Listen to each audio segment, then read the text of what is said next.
Hello everybody and welcome back to Screen Stars. I'm here today to bring you the review for the PlayStation 4 version of Jurassic World Evolution. The park building game, essentially. This is what this game is. It's a park building game. Now, if you're like me and you're a fan of building games, and if you follow my channel or you check on my channel, there's quite a few videos in regards to building games. I'm quite a big fan of building games. I find them quite relaxed, nice and easy to play, and you can just chill out while you play them. So I've been looking forward to this game for a while. I'm not a huge super fan when it comes to the Jurassic Park movies, but to build your own Jurassic World or Jurassic Park, whatever you want to call it, what's not to like about that, really, here, guys? And what you get from Frontier basically is they've recreated the feeling of building your own Jurassic Park, Jurassic World. And straight off the bat, can I just say, I think generally speaking they've done a really tremendous job here with this game. Graphically it looks amazing. I mean, just look at the detail on the dinosaur that we have there. This is one of the very, very early dinosaurs that you unlock. But throughout all the dinosaurs and the graphics in general, I have to say I'm deeply, deeply impressed with how this game is presented. It's very immersive. It's got the official music from the movies, the Jurassic Park movies. It's that kind of music that makes the hair in the back of your neck stand up. It's got a great cast of characters in the game. Some you will recognise. It's got Jeff Goldblum doing the voice of Ian Malcolm, who does a brilliant job. He does brilliant at this sort of stuff, Jeff Goldblum. It's all a bit tongue-in-cheek, and he always pops up just to remind you, you know, it's probably a bad idea what you're doing. He's quite funny actually in the game. And you get a couple of other people that you'll recognise as well in the game. And they pop up occasionally and they talk you through the game. They give you some narration and some guidance, etc. And it all adds to the immersion and the feeling of the fact that you're playing a Jurassic Park game. And essentially when you start this game, you are given control of your first island, and there's 5 islands basically, and you're given control of your first island, and it's kind of like your tutorial island, and for you to progress to the next island you need to get a park rating of 3 stars out of 5 or beyond. And as soon as you hit the 3 stars you unlock the next island, and each island comes with its own challenges, shall we say. And like I said, the first island's really the tutorial island, so you get used to the game and stuff. There's nothing too challenging. It gets used to the systems, how the finances work, how you dig up fossils, how you build your buildings, etc, etc. And some of the other challenges you might get on some of the islands, there might be an island that was in financial ruin, for example, and you've got to kind of make it profitable. And there might be another island that's really small and it's set almost completely at night, and you've got to try and make that work even though it's a very, very small island, so you've got to get some really big attractions in there. So each island has its own new challenges, and there is like the final island basically, which it's like a sandbox island where you can basically just create just for the hell of it, and have fun and do what you want. And that's the island from the original Jurassic Park movie. Now, in the game, you've got your normal building mechanics that you will be familiar with if you've played these sort of building games. Now, obviously, they wanted to cater, I think, for everybody in this game. They didn't want to alienate a whole audience. So they've kind of simplified the building process here. You don't have to worry about connecting water pipes, and you don't have to worry about setting up lavatories and bathrooms and all these other stuff. It's kind of the basics. You know, you need your major buildings, you need your buildings for, you know, research, you need your buildings for fossils, and your ranger team and your helicopter team, and then all your shops for your customers. But it's actually, they've reeled it in a little bit. They've made it a bit simpler to make it open for a wider audience, I think, which I think is quite clever really, because they want everybody to have access to play this game, not just experts in building. What I think sets this apart from a lot of building games that I've played is it allows you to get right down into the game. As you can see here, you're allowed to take control of the ranger team and drive around your park. You're allowed to go into the dinosaurs' paddocks, refill the feeders, take pictures of the dinosaurs, tranquilize them, medicate them, all this kind of stuff. And you can unlock different Jeep skins from the classic Jurassic Park Jeep, and there's about 3 or 4 other skins as well for the Jeeps. And it's the same for the helicopter. You use the helicopter, you can just fly around the park if you want in helicopter, but that's mainly used for tranquilizing dinosaurs that escape and transporting them back into the paddocks. And that's something that happens with this game. It wouldn't be Jurassic Park without this, I suppose. It wouldn't be a lot of fun if the dinosaurs didn't escape. And how that kind of works is each dinosaur has like a tolerance level. And if they're quite a social dinosaur and they like to socialise with either their own species or other species, and you put them in a paddock on their own, or you put them in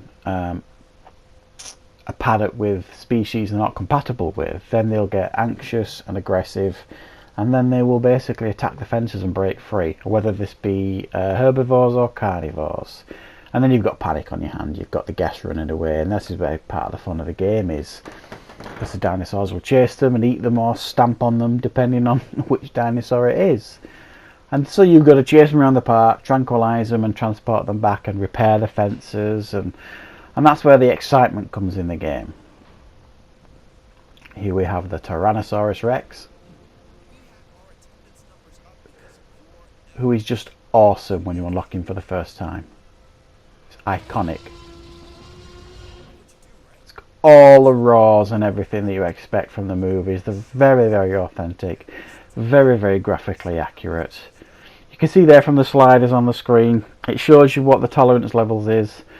And you keep it out of the red and in the blue, basically. It is very, very simple. It takes a bit getting used to, but once you figure out which species, what the tolerance levels are, you kind of know. And the fun is learning what the tolerance levels are for new dinosaurs that you unlock. And there's over 50 species, I believe, in the game, which I think is really, really cool. But there are no underwater ones, if you like. There's no water dinosaurs, so unless that might be coming in later DLC, which is perfectly possible, there isn't any of that in there. There's a huge array of dinosaurs. I've not unlocked them all yet. I think I'm probably maybe over 20 species that I've unlocked, maybe a bit more. It is really quite deep, this game, because you send out your expedition teams to search for new DNA, dinosaur DNA, and then you have to, that's how you discover new species, and then you extract that DNA, and you need at least 50% of the genome to make it viable. You can change how the dinosaur looks, you can do loads of different research, you can change its behaviours, how it looks, the cosmetics of it. There's loads of stuff you can do and unlock. There's loads of new buildings to unlock, to build. You can set up a monorail, as you can see here, all the way around the park. I've put a monorail on this one, and it really, really does keep you busy, and it's really, really addictive, this game, really addicting. You just want to keep playing it to see what you can unlock next. As you can see there on the screen, that's a dead dinosaur. They do die occasionally, either through old age, or sometimes if they get a disease and you don't cure it or you don't medicate them, they'll die, and then you basically have to remove them before they start rotting and spreading disease. So it really keeps you interested in this game. It's not one of those building games where you end up looking at your bars at the bottom to see if, waiting to see how much money you've made. There's always something to do in this game, whether it be herding your dinosaurs, hatching dinosaurs, sending expeditions out, driving around the park, taking pictures with the ranger team, managing the customers, building new hotels and shops. There is absolutely loads to do in this game, and for me it's probably one of the most fun experiences I've had in a building game. And every time you unlock a new dinosaur, it's genuinely pleasing and exciting to see them emerge, as you can see here. It's really a lot of fun, guys, because they're all so beautifully rendered, these dinosaurs. Makes you feel like a kid again. You know, when you're a kid and everybody loved dinosaurs when they were a kid. Makes you feel like a kid again when they get hatched and released. It's really a lot of fun. And the iconic ones are amazing, like the velociraptors there in the game, and they are little buggers, honestly. If you release any other carnivores in the same pen as them that are smaller than them, they'll just attack them instantly. But if you release a carnivore in the same pen as them who are bigger than them, it keeps out of the way. So they have really quite interesting behaviours, a lot of the dinosaurs, and they do behave in what could be considered quite a realistic way. So yeah, guys, I have to say I'm having a ball with this game. I've been playing for well over 20 hours. I'm on the 4th park now that I've unlocked, and like I say, each park has its own challenges, but each park basically prepares you for the next stage. It's really, really clever how it's done. And like I say, you don't get bored playing this game. You really don't get bored, guys, because there's always something to do. It can get a bit I'm trying to think of the right word here, repetitive, I suppose, but there's always something to aim for. You're always looking for that next dinosaur to discover. You're always looking for something new to research to improve your park. So it doesn't, if there's any boredom in this game, it's very, very fleeting, and it doesn't last for long.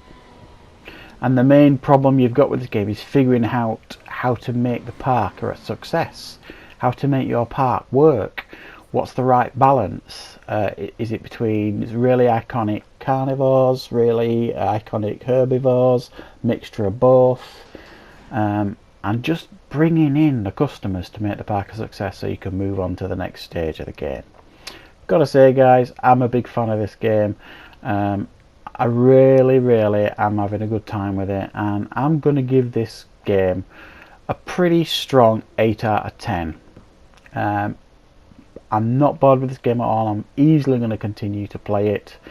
I'm having a lot of fun with it. I'm looking forward to getting to the sandbox island and just absolutely letting my imagination run wild and create an absolutely bonkers park filled with all the iconic dinosaurs. Guys, if you're not sure about this, or if you're not a fan of building games, if you want to give one a go, this is definitely the one to give it a go with, guys. It really, really is. They really have made it accessible for everybody, so definitely give this one a go. I do recommend it, guys. 8 out of 10 from me. Thank you very much for watching.